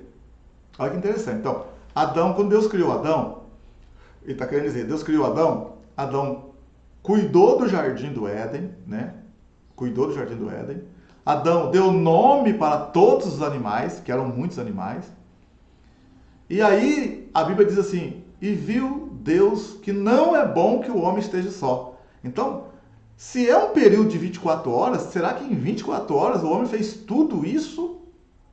Né? 24 horas conforme o nosso tempo hoje. O homem fez tudo isso, deu nome para todos os animais, cuidou de tudo ali. Aí Deus olhou e viu que não é bom que o homem esteja só em um dia de 24 horas. É claro que para Deus tudo é possível. Então eles argumentam aí que nesse mesmo dia, será que Deus nesse mesmo dia fez a mulher ainda? Num dia só de 24 horas? Falou, não pode ter sido. Isso aí pode ter, esse dia parece ter sido um dia maior do que 24 horas. Então esse é um outro argumento dessa linha teológica que acredita que o mundo não foi criado, né, que a Terra não foi criada em dias de 24 horas, tá? Outra coisa, a Bíblia diz que Deus descansou no sétimo dia e que Ele ainda está no seu descanso da criação. Então assim o sétimo dia já tem tido uma duração de milhares de anos. Dessa forma, os outros dias bem que poderiam ter tido milhares de anos também. Né? Então, estou querendo dizer que Deus descansou da obra, né, que Ele fez lá, né, de tudo que Ele fez. E aí ele fala assim que o autor aos Hebreus, também no capítulo 4, quando escreve aos Hebreus, né, ele fala do descanso de Deus. E ele fala em Hebreus capítulo 4, verso 4, pois em certo lugar disse ele assim do sétimo dia, e descansou Deus no sétimo dia de todas as suas obras. E outra vez no mesmo lugar, não entrarão no meu descanso. O autor aos Hebreus, e essa linha de pensamento está querendo dizer que Deus está ainda hoje no dia do seu descanso. Aí já é isso que estão dando essa interpretação. Então, quer dizer que se Deus criou em 6 dias em 6 dias de 24 horas, como que Deus ainda está descansando no sétimo dia? Já passou muitos dias de 24 horas, é isso que é o argumento também. E ainda uma outra coisa que eles dizem aqui é Êxodo capítulo 20, verso 11. No caso daquele fala que, aquele texto que eu li para vocês, em relação àqueles que acreditam que, né, aquele grupo que acredita que o mundo foi criado em dias de 24 horas, eles usam o argumento de Êxodo capítulo 20, verso 11, quando Deus fala para o povo respeitar o dia de sábado, para não trabalhar no dia de sábado. Aí Moisés escreve, porque em 6 dias Deus fez todas as coisas e no sétimo dia descansou. Aí Moisés fala para o povo, então vocês também devem descansar no sábado, que é o sétimo dia, que simboliza o sétimo dia, e que vocês não devem trabalhar, nem seu boi e tal. Então, esse argumento que está escrito lá no livro de Êxodo, capítulo 20, verso 11, esse texto é usado por quem acredita que a Terra foi criada em 6 dias de 24 horas. Agora, esse grupo que eu estou vendo aqui, que é a segunda linha de pensamento, que acredita que o mundo foi criado não em 24, nem em dia de 24 horas, mas que o dia teve longos períodos de tempo, que um dia teve um longo período de tempo, eles citam esse capítulo de Êxodo, versículo 11, e ele diz assim, ó, esse Êxodo, capítulo 20, verso 11, né, no que Moisés fala lá dos 6 dias, trabalhar e no sétimo dia descansar, pode estar fazendo simplesmente uma comparação de unidade por unidade dos dias de Gênesis, com uma semana de trabalho de 144 horas, e não uma comparação minuto a minuto. Quer dizer, está querendo dizer que Moisés apenas fez uma comparação de unidade, não uma comparação de conteúdo. É isso que eles estão argumentando aqui. Bom, conclusão. Não se demonstra contradição alguma em fatos entre Gênesis 1 e a ciência. Há apenas um conflito de interpretações. Os cientistas de hoje, em sua maioria, estão errados ao insistirem que o mundo tem bilhões de anos, ou então alguns dos intérpretes da Bíblia estão equivocados ao insistirem em dizer que foram apenas 144 horas que durou a criação ocorrida há alguns milhares de anos antes de Cristo, sem intervalo de tempo correspondente a milhões de anos. Mas em qualquer dos casos, não se trata de uma questão de inspiração das Escrituras, mas de sua interpretação em relação a dados científicos. Então, o que está querendo dizer aqui? Que o problema não está que Deus errou, que a Bíblia está errada. Não, o problema aqui está na interpretação, né? Tanto da ciência como da teologia. Mas o fato está ali, Deus criou todas as coisas. Agora, a questão de interpretar se é dias de 24 horas ou é dias que esse dia teve um longo período, aí é a critério nosso e só a misericórdia de Deus, né? Então aí é complicado, porque fica tanto, parece que umas coisas de um lado, parece do outro, mas é o que a gente fala, né? Tem coisa que a gente entrega na mão do Senhor e fala, Senhor, eu não vou afirmar 100% uma coisa, nem afirmar outra. A gente fica assim, parece que é 24 horas, literal, mas ao mesmo tempo parece que é um período de tempo. Bom, Senhor, está nas suas mãos, eu creio que o Senhor fez e vamos tocar o barco para frente. Vamos lá então para a nossa outra quinta dificuldade. O primeiro, Gênesis 2:8, né? O jardim do Éden foi um lugar real? Foi um lugar real ou apenas um mito? Problema, a Bíblia declara que plantou o Senhor Deus um jardim no Éden, na banda do Oriente, Gênesis 2:8. Mas não há evidência arqueológica de que tal tenha existido, quer dizer, que o jardim do Éden tenha existido. Seria então um mito? O jardim do Éden não existiu? Seria então um mito? É esse o questionamento. Vamos lá aqui para a solução. Em primeiro lugar, não seria de esperar evidência arqueológica alguma, uma vez que não há indicação de que Adão e Eva tenham feito objetos de cerâmica ou construído edificações duradouras. Quer dizer, a Bíblia não indica nada que Adão e Eva fez lá objetos de cerâmica, igual os povos antigos aí que se encontram até hoje, né? Aí isso traz a evidência de que existiram essas pessoas ou aquele lugar. Então a Bíblia não fala que Adão e Eva construíram objetos de cerâmica ou alguma construção duradoura, né? Em segundo lugar, há uma evidência geográfica do Éden. já que dois dos rios mencionados ainda existem hoje, o Tigre, Hidekel, e o Eufrates, Gênesis 2,14. Além disso, a Bíblia até mesmo os localiza na Síria, né? Versículo 14, atual Iraque. Quer dizer, lá, quando você lê lá, quando você pega a Bíblia e vai olhar onde está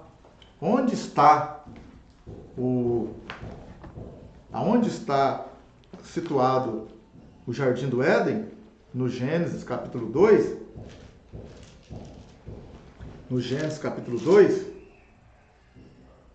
né? Lá no versículo 8, está escrito assim, ó, no Gênesis 2,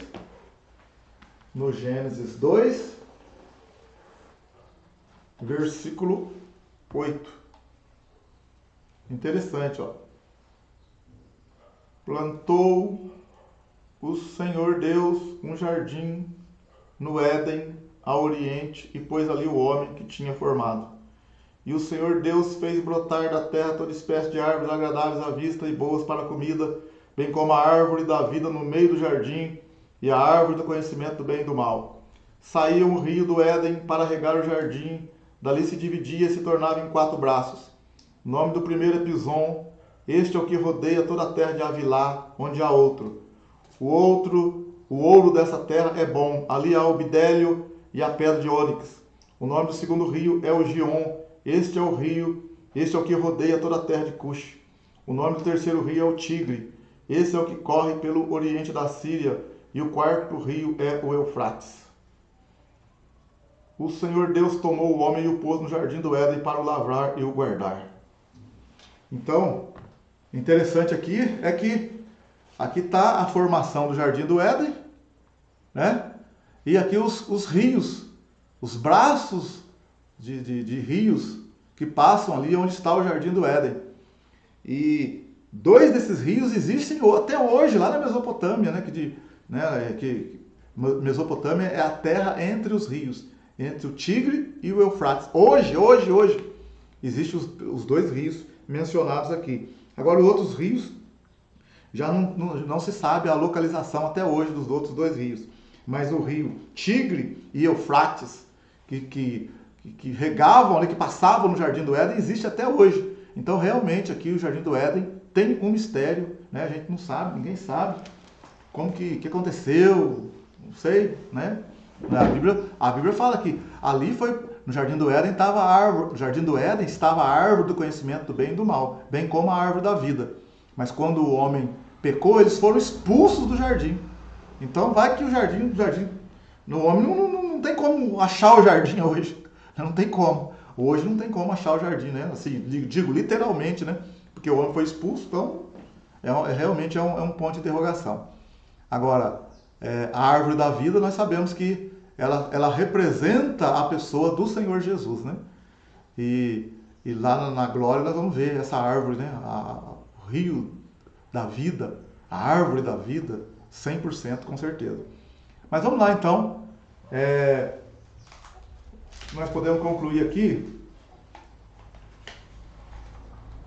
Olha aqui, ó. O que nós podemos dizer? Que há uma evidência geográfica do Éden, já que dos 2 rios mencionados ainda existem hoje o Tigre e o Eufrates. Existe hoje ainda. Além disso, a Bíblia até mesmo os localiza na Síria, atual Iraque. Finalmente, qualquer evidência que tenha havido no Jardim do Éden foi provavelmente destruída por Deus por ocasião do dilúvio. Até essa questão do dilúvio, né? O dilúvio também mudou toda a geologia, né? A estrutura daqueles lugares principalmente. Tá bom? Vamos para mais uma. Vamos aqui trabalhar mais uma dificuldade bíblica. Mais umas aí. Vamos lá. A outra dificuldade bíblica. Como foi que Caim... Olha a dificuldade bíblica. Como foi que Caim conseguiu uma esposa? Como foi... No Gênesis 4,17, como foi que Caim conseguiu uma esposa? Problema, qual que é o problema? Não havia mulheres com que Caim se casasse. Havia apenas Adão e Eva, Gênesis 4,1. E seu irmão morto, Abel, Gênesis 4,8. Contudo, a Bíblia diz que Caim casou-se e teve filhos. Então vamos ver como que funciona isso. Vamos ler aqui e vamos ver o que nós podemos falar sobre isso. Então vamos lá. A solução. A dificuldade geral parece estar no capítulo 4, verso 17, onde diz que Caim conheceu sua mulher. Mas o texto não diz que ele a conheceu de vista pela primeira vez. O texto não está dizendo, irmãos, que ele conheceu ela, que ele viu ela pela primeira vez, conheceu ela de vista. Não, não é isso. Afirma que ele a conheceu e ela concebeu um filho. O seu conhecimento quanto à sua mulher não foi no sentido de vê-la pela primeira vez, mas sim de gerar um filho. É comum na Bíblia usar o termo conhecer para se referir à relação sexual. Ver Mateus 1:25. Então, o que está querendo dizer aqui? Vamos lá para a gente ver na Bíblia direitinho. Tá bom? Vamos ver aqui na Bíblia. Quando ele fala aqui assim, Gênesis capítulo 4, né, depois que o Caim matou o Abel. Caim matou Abel. No Gênesis capítulo 4, no verso 16. Então saiu Caim da presença do Senhor e habitou na terra de Nod, ao oriente do Éden. Conheceu Caim a sua mulher e ela concebeu e teve a Enoque. Caim edificou uma cidade e ele deu o nome do filho Enoque. Então essa palavra conheceu, e conheceu Caim a sua mulher e ela deu um filho. Não é conheceu no sentido de ver ela pela primeira vez. Não é isso. Por exemplo, se a gente olhar lá em Mateus, por exemplo, conforme nós acabamos de olhar aqui, quando Mateus capítulo 1, Mateus capítulo 1, versículo 25. Você pode pegar a sua Bíblia aí, dar uma olhadinha. Mateus 1, verso 25. Vamos ler o 24 também aqui, para você captar a mensagem. Mateus 1, 24. Acerca de José e Maria. Só para você entender a palavra conheceu. Despertando José do sono, fez como lhe ordenara o anjo do Senhor e recebeu sua mulher. Contudo, não a conheceu, enquanto ela não deu à luz a um filho, a quem pôs o nome de Jesus. Está vendo? Então, José não conheceu Maria. José não conheceu Maria.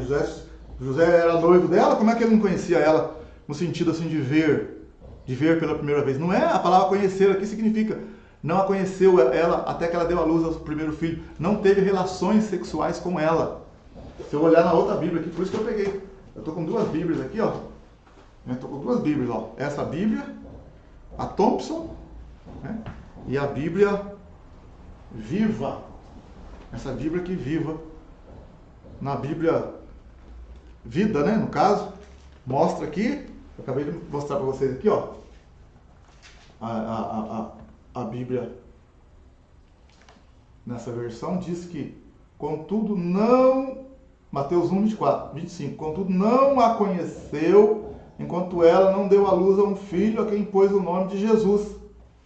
Aí você pega a outra Bíblia, a outra na tradução aqui, a Thompson, olha aqui, Ele, porém, não teve relações sexuais com ela até que ela deu à luz a um filho. E José pôs o nome de Jesus, tá vendo? Então esse conheceu aqui é no sentido de intimidade, relacionamento sexual, entendeu? Se você olhar, por exemplo, também, se você olhar a Bíblia no Gênesis, capítulo... Só para você, a gente está trabalhando aqui para você entender a palavra conheceu, o que significa a palavra conheceu em muitos textos na Bíblia. É claro que tem o conhecer mesmo de ver pela primeira vez, mas nesse caso aqui, o conhecer é no sentido de ter intimidade com a pessoa, ter relacionamento com a pessoa, tá? Se você olhar, por exemplo, em Gênesis capítulo 4, em Gênesis capítulo 4, quer ver? Vou achar aqui para você ver. Vamos ver aqui. Ó, Gênesis capítulo 4, verso 25. Agora, só para você, uma curiosidade aqui, só para você ver a palavra conhecer aqui, o que ela significa no próprio livro. No Gênesis capítulo 4, verso 25. Olha o que está escrito.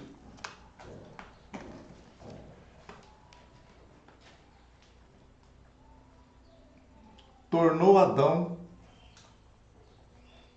a conhecer a sua mulher, e ela teve um filho, a quem pôs o nome de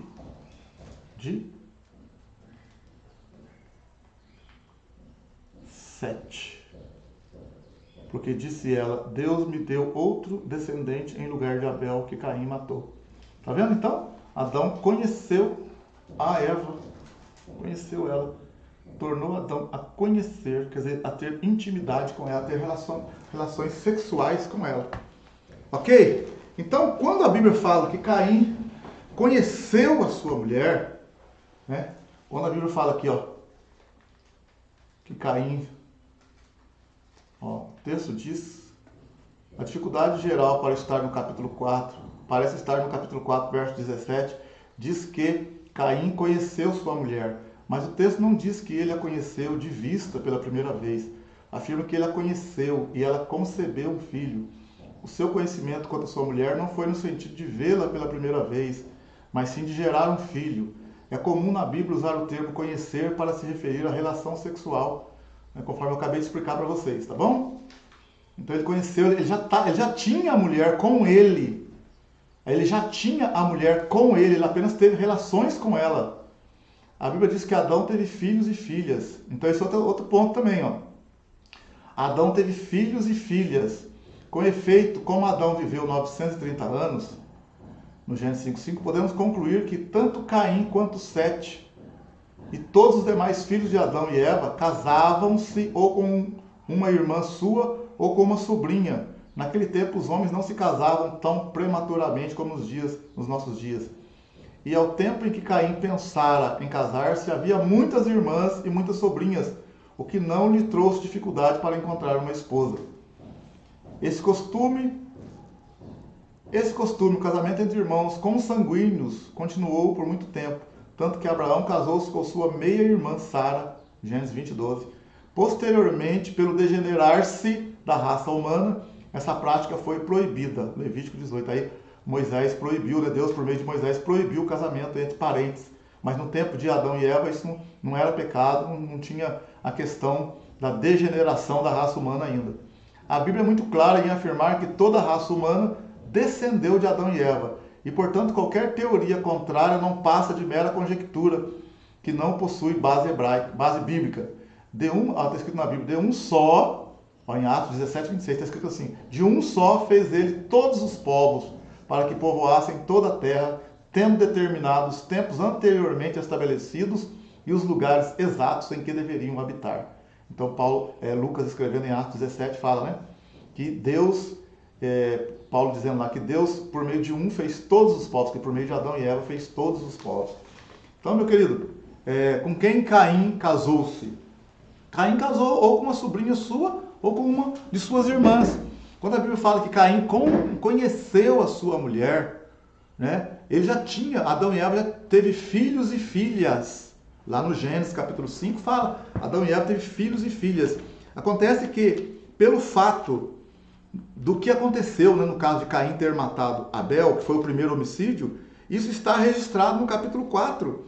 Mas não significa que não tinha outras pessoas ali, filhos de Adão e Eva, filhas, mas o relato do Gênesis capítulo 4, que se refere à morte de Caim, é pelo fato ter sido assim, muito importante, muito forte, é que ele está sendo registrado. Mas Adão e Eva tiveram filhos e filhas.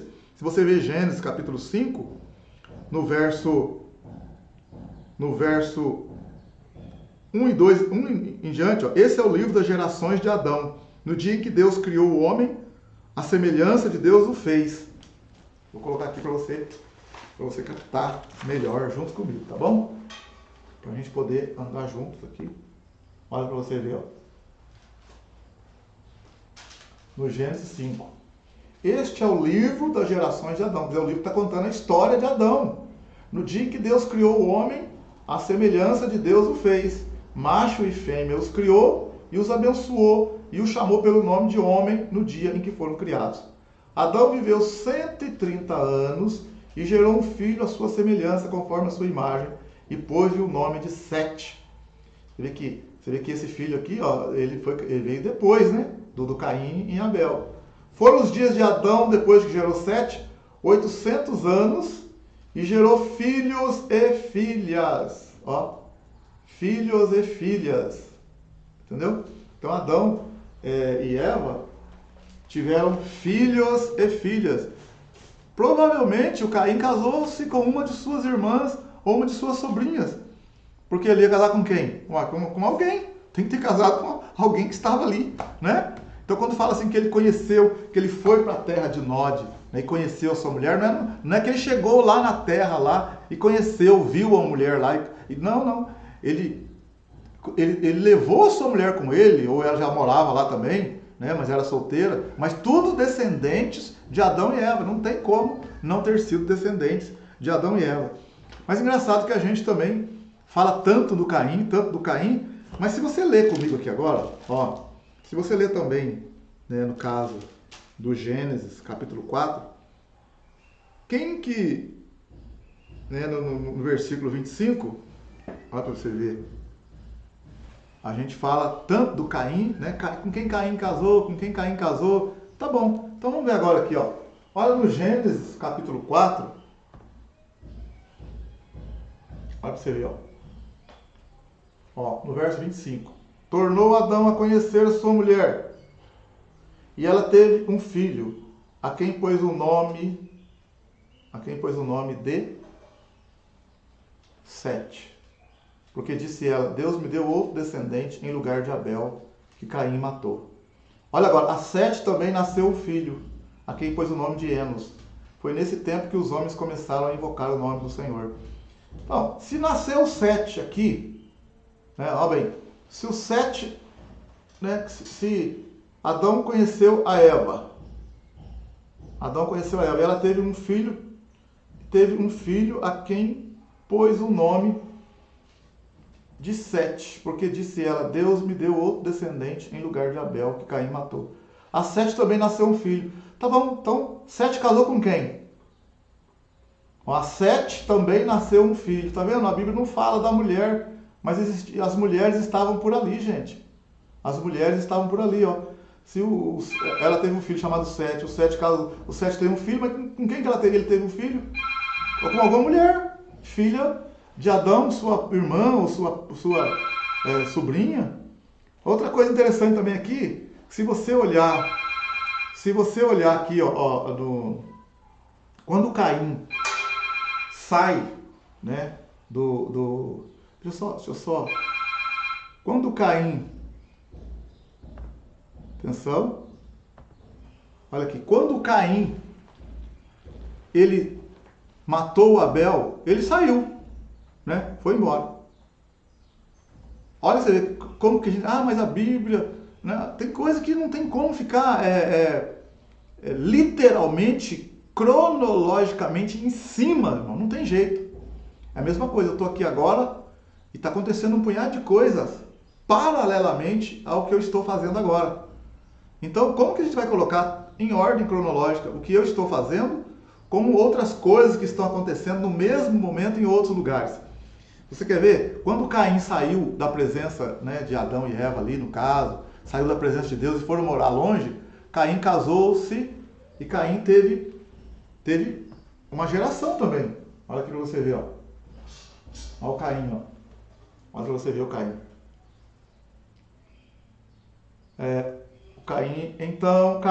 Então saiu Caim da presença do Senhor e habitou na terra de Nod, a oriente do Éden. Conheceu Caim a sua mulher e ela concebeu e teve a Enoque. Caim edificou uma cidade e lhe deu o nome do filho Enoque. A Enoque nasceu Irade, e Irade gerou a Meujael. Meujael gerou a Metusael, Metusael gerou a Lameque. Lameque tomou para si duas mulheres, o nome, tá vendo? Tomou para si duas mulheres, agora está comentando das mulheres, ó. Mas em momento nenhum aqui atrás falou de mulher, mas aqui está falando de mulher. Em momento nenhum aqui atrás falou que nasceu mulher. Mas essa mulher surgiu da onde? O Lameque tomou para si duas mulheres. O nome de uma era Ada e o nome da outra Zilá. E Ada deu à luz a Jabal. Esse foi o pai dos que habitam em tendas e possuem gado. O nome do seu irmão era Jubal. Este foi o pai de todos que tocam harpa e flauta. E Zilá também deu à luz a Tubal-Caim, mestre de toda obra de cobre e de ferro.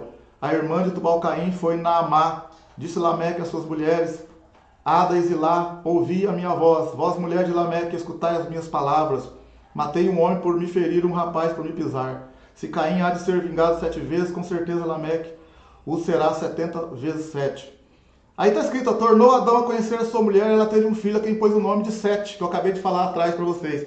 Puxa vida, quantos filhos, quanta a coisa aconteceu com Caim aqui, né? Ó, Caim conheceu sua mulher, e ela deu um filho chamado Enoque, a Enoque nasceu Irade, Irade gerou Mejael, Mejael gerou Metusael, Metusael gerou Lameque, e Lameque tomou para si duas mulheres. Quanta coisa aconteceu aqui, e agora a Bíblia fala então aqui no Gênesis, que Adão conheceu sua mulher, e ela deu um filho chamado Sete.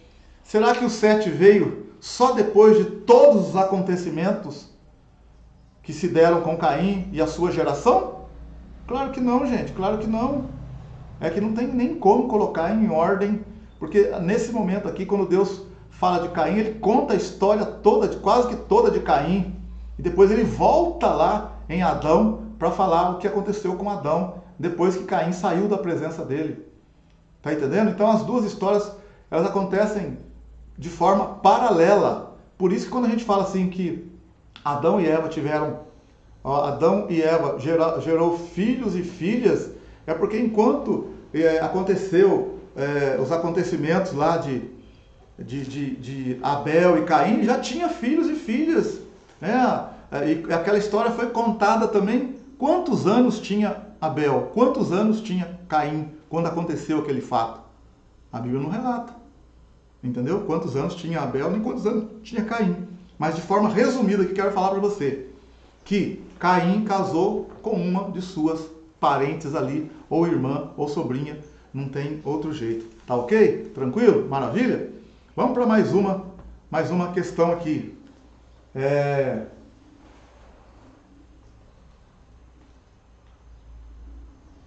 No Gênesis capítulo 4, ainda falando sobre um pouco desse tema, né? Verso 17. Como Caim pôde casar-se com uma mulher de seu parentesco sem cometer incesto? Na verdade, nós já até falamos, né? Acabamos falando um pouco sobre isso, mas vamos ler aqui para a gente poder entender.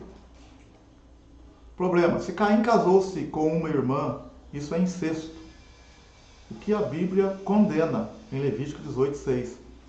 Além disso, casamentos incestuosos com frequência geram filhos geneticamente defeituosos. Solução: em primeiro lugar, não havia imperfeições genéticas no começo da raça humana. Deus criou um homem, Adão, geneticamente perfeito. Os defeitos genéticos resultaram da queda e somente ocorreram com o passar de longos períodos de tempo. Em segundo lugar, nos dias de Caim não havia mandamento de Deus para que não se casassem com um parente próximo. Esse mandamento de Levítico 18 veio milhares de anos depois, nos dias de Moisés, cerca de 1500 a.C. Finalmente, já que a raça humana começou com um casal único, Adão e Eva, Caim não teria com quem se casar, a não ser com alguém de parentesco bem próximo do sexo feminino, uma irmã ou sobrinho. Quer dizer, né, foi permitido, né, que Caim, né, e aqueles primeiros casassem entre si, porque o próprio Deus disse: crescei, falou para Adão e Eva, crescei e multiplicai-vos. Então não tem como, teriam que casar entre si. E não era pecado naquela hora, e não tinha problema, porque a degeneração, né, genética só foi acontecendo aos poucos. E a lei, a proibição só deu lá na frente com Moisés. Aí tornou-se lei. Deus então observou que não dá mais para segurar do jeito que estava, que ia começar a dar problemas físicos e etc, etc. Então, outros problemas também, moral e outras coisas. Então Deus ali colocou a lei. Agora chega, veio a lei, proibido o casamento entre parentes chegados, né? E Mais uma ainda aqui. Mais uma. Vamos para mais uma aqui. No Gênesis, oitava dificuldade, Gênesis 5:5. Como podia alguém viver mais de 900 anos? Problema, os dias todos da vida de Adão foram 930 anos, Gênesis 5:5. Matusalém viveu 969 anos, Gênesis 5:27. E a média da idade dos que tiveram uma vida normal foi superior a 900 anos. Contudo, a própria Bíblia reconhece que a maioria das pessoas chega até os 70 ou 80 anos quando ocorre sua morte natural. Salmo 90, verso 10. Solução. Antes de mais nada, a referência no Salmo 90 é ao tempo de Moisés, deixar bem claro, muitos anos depois da criação, gente. E ao tempo posterior, quando a longevidade tinha decrescido para 70 ou 80 anos para a maioria, embora o próprio Moisés tenha vivido 120 anos. Alguns sugerem que aqueles anos, aí vem, né, os questionamentos agora, né? Alguns dizem assim, alguns dizem assim, aqueles anos seriam realmente apenas meses, o que reduziria 900 anos ao período normal de 75, né, 70 a 80 anos.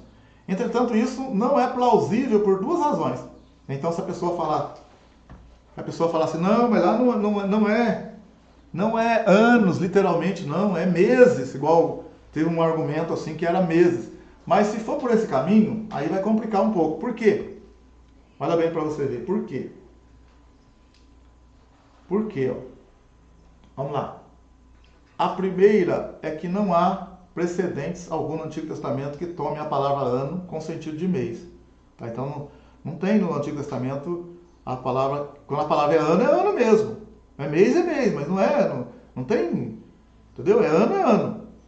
A segunda é que, como Maaleel gerou um filho com a idade de 65 anos, então, Gênesis 5:15, e Cainã, aos 70 anos, gerou também um filho, isso significaria que eles estariam com menos de 6 anos de idade ao terem filhos, o que é biologicamente impossível. Então, o que ele está querendo dizer é o seguinte, irmão. Ah, mas não é ano, é meses. Aí você pega lá o Gênesis. Ah, é meses? Então tá bom. Então, em vez de ser 900 anos, é 900 meses. Em vez de ser 300 anos, é 300 meses. Então, teve um argumento assim, uma linha de críticos dizendo isso. Mas se for por esse caminho, aí o que ele tá, a nossa fala aqui está dizendo assim, ó. Se você pegar, por exemplo, no Gênesis capítulo 5. No Gênesis capítulo 5. Ó, Gênesis capítulo 5, no verso 12. Vamos no verso 12. Viveu Cainã 70 anos e gerou Maalelel. Então, ó, esse Cainã aqui viveu 70 anos e depois, então ele gerou um filho e depois continuou vivendo.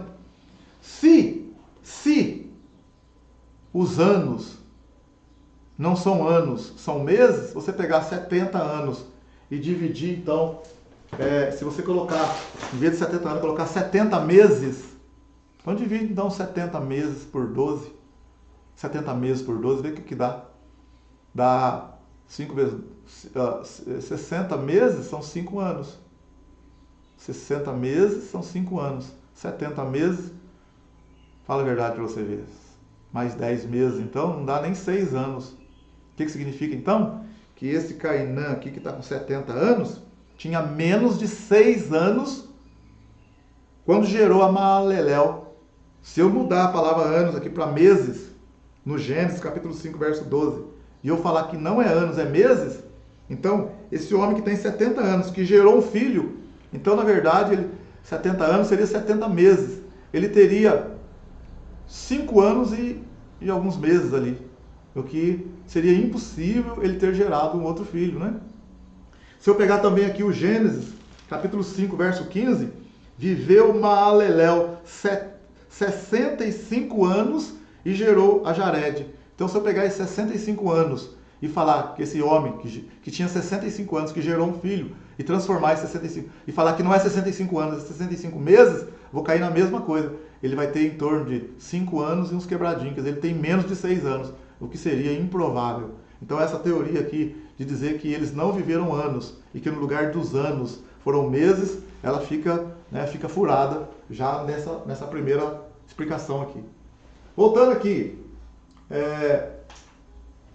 Outros sugerem que esses nomes representam linhas de família ou clãs que se mantiveram por gerações antes de terminarem. Entretanto, isso também não faz sentido por vários motivos. Primeiro, alguns desses nomes, como por exemplo Adão, Sete, Enoque, Noé, são de indivíduos, não é de clã, não é de tribo, é indivíduos, cujas vidas foram narradas no texto. E que cada um teve a sua vida, teve o seu, né, as suas peculiaridades ali. Então não tem como dizer que Noé é o nome de um clã, Adão é o nome de um clã, não tem como, gente. Segundo, linhas familiares não geram linhas familiares com nomes diferentes, não tem como. Terceiro, linhas familiares não morrem como aconteceu com cada um daqueles indivíduos. Então Noé morreu, Adão morreu e tal. Então, se é uma linha familiar, então como é que fica isso? Na verdade, são indivíduos. Então, também já cai por terra essa teoria. A referência a ter filhos e filhas de Gênesis 5:4 não é compatível com essa teoria de clãs. Consequentemente, tudo indica que o melhor é considerarmos serem anos, de verdade, anos mesmo, embora fossem anos lunares. Quer dizer que o ano de 12 meses era de 30 dias. O ano de 12 meses era de 30 dias e não de 365, como nós temos hoje, tá? A única coisa que pode ter acontecido é isso aqui, ó, que é verdade, é isso aqui, tá? Biologicamente, não há razão porque o homem não possa ter vivido centenas de anos, né? No começo era uma benção mesmo, não tinha as frutas, a questão de uma série de coisas, era a própria natureza, a plantação, o próprio homem mesmo, a questão do pecado, ainda estava no começo, então o homem tinha essa condição de viver muito bem. Biologicamente não há razão porque o homem não possa ter vivido centenas de anos. A Bíblia não é a única a falar de centenas de anos como idade dos antigos. Há também registros do grego antigo e das eras egípcias que fazem menção a isso. Quer dizer que existem outras histórias de outros povos que falam de pessoas que viveram muitos anos, independente da Bíblia Sagrada. Tá certo? Maravilha? Vamos aqui mais uma questão aqui para a gente tentar, para a gente trazer uma palavra aqui e a gente resolver. Vamos mais uma aqui, a última de hoje aqui. A nona dificuldade.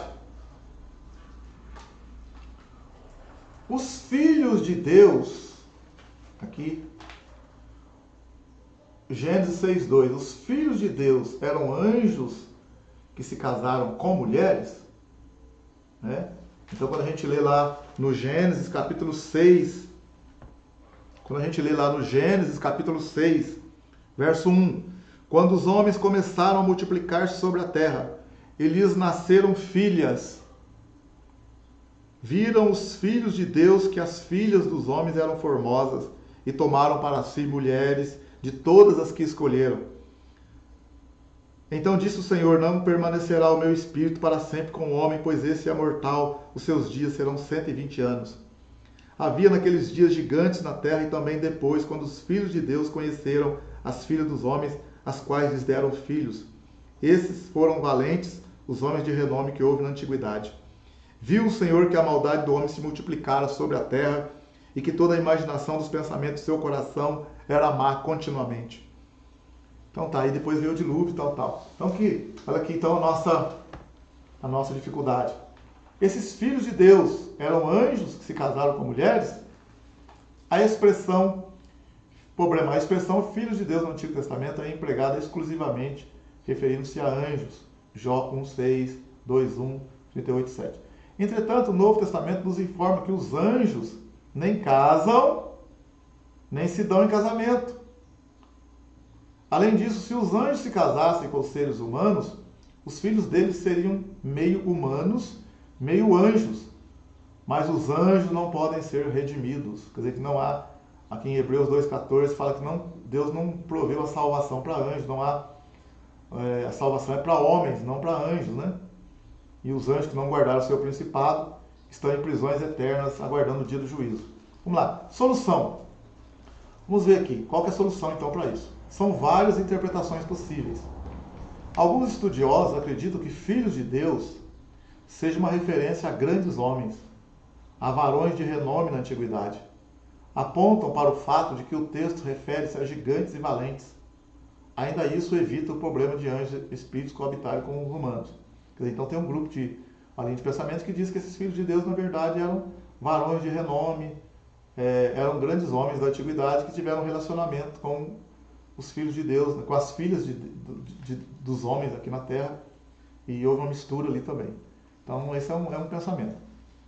Ainda outros especulam que os filhos de Deus eram anjos. Então, tem gente que acredita, uma linha de pensamento que acredita que eram anjos mesmo, que não guardaram o seu estado original. Lá em Judas 6 está dizendo que aos anjos que não guardaram o seu principado, Deus os reservou em prisões eternas, etc. Então, essa linha aqui acredita que esses filhos de Deus, do Gênesis 6, eram anjos mesmo, que não guardaram o seu principado e que na realidade possuíram seres humanos, que tiveram relacionamento com seres humanos, levando-os a um cruzamento, né, com as filhas dos homens. Quer dizer que desculpa gente.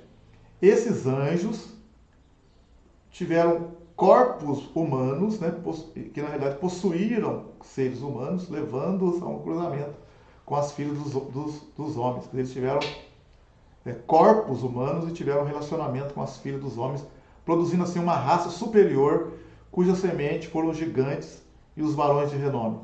Essa posição parece explicar todos os pontos, tá? Essa posição, que realmente eram anjos, parece explicar todos os pontos, exceto o problema insuperável de que os anjos, não tendo corpos, então em Hebreus 1,14 fala que eles são espíritos ministradores que servem os santos. E eles também são assexuados, quer dizer que eles não se casam, não se dão em casamento.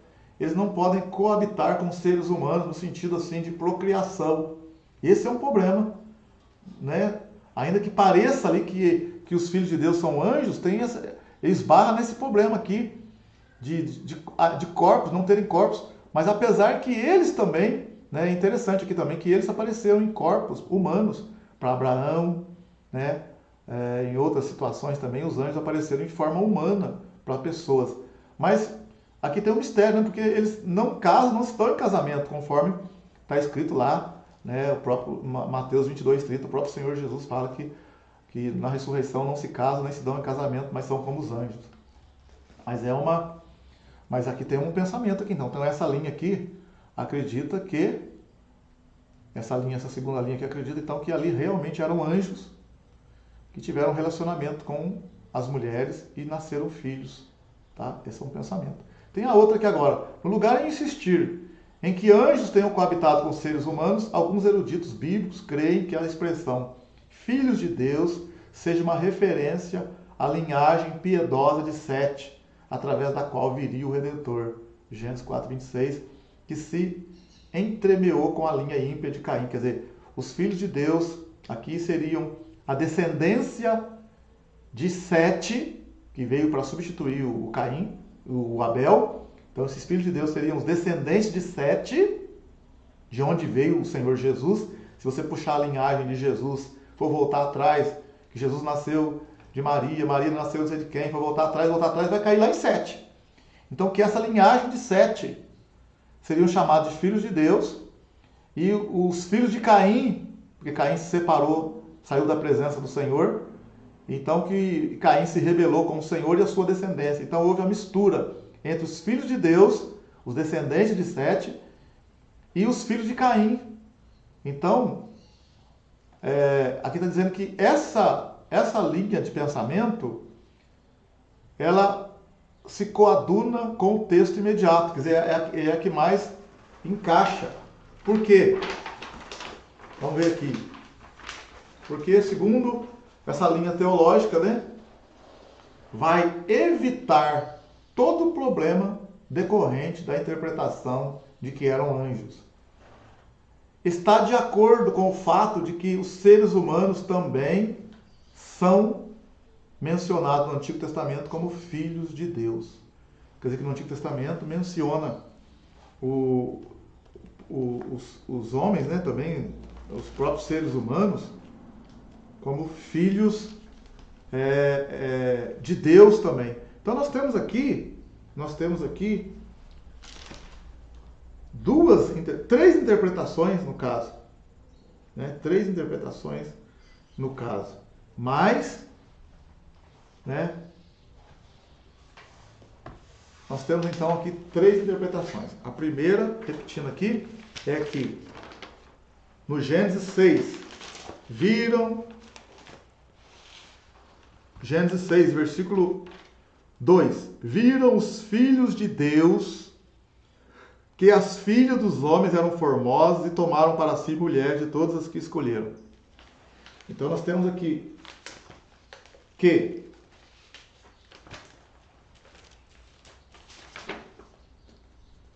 alguns estudiosos acreditam que filhos de Deus seja uma referência a grandes homens, a varões de renome na antiguidade. Apontam para o fato de que o texto refere-se a gigantes.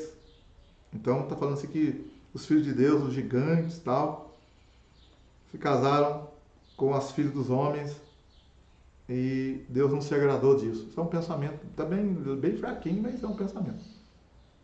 Aí tem o segundo aqui agora, que é forte. Outros acham que os filhos de Deus aqui eram anjos mesmo, que não guardaram o seu principado, o seu governo, e tiveram um relacionamento com as mulheres aqui na terra, e essas geraram filhos. Então, por isso que Deus também mandou destruir toda a terra. Mas aqui cai naquele problema, né? Que os anjos não se casam, não se dão em casamento. Mas, ao mesmo tempo, os anjos também apareceram de forma humana para Abraão, para Jacó, né, para outros lá. Agora, se eles aparecerem em forma humana e se eles pudessem ter relacionamento sexual, aí a Bíblia, segundo Jesus, segundo o que Jesus disse, né, o próprio Senhor disse, que os anjos não se casam, não se dão em casamento. Então aí fica um ponto de interrogação. Eu creio assim também, que os anjos não se casam, não se dão em casamento, quer dizer que eles não têm um relacionamento sexual com pessoas. Não ia virar, no meu pensamento, ia virar uma confusão. Mas essa linha de pensamento aqui acredita que realmente foram anjos que tiveram um relacionamento com as mulheres. Por isso que Deus destruiu a terra. Agora, terceiro ponto aqui, que é o que nós acreditamos, que eu creio também, é que os filhos dos homens se referem à linhagem de Caim.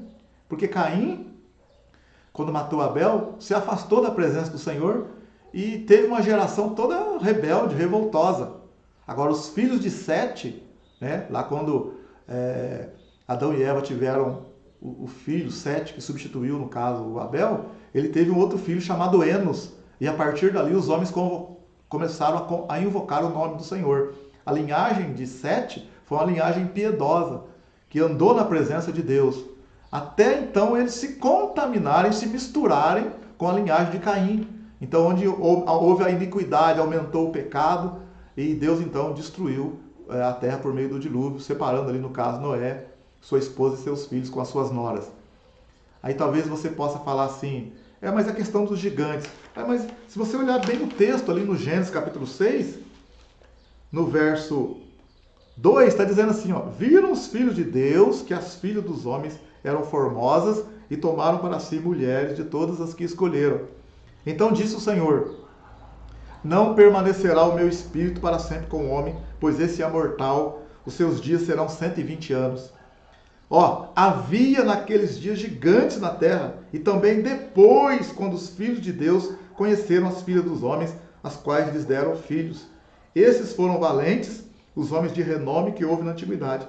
Então, os gigantes não apareceram, conforme o texto viu aqui, depois que esses filhos de Deus tiveram relacionamento com as filhas dos homens. Não, porque se você olhar em Gênesis capítulo 6, verso 4, havia naqueles dias gigantes na terra, e também depois, quando os filhos de Deus conheceram as filhas dos homens, as quais lhes deram filhos.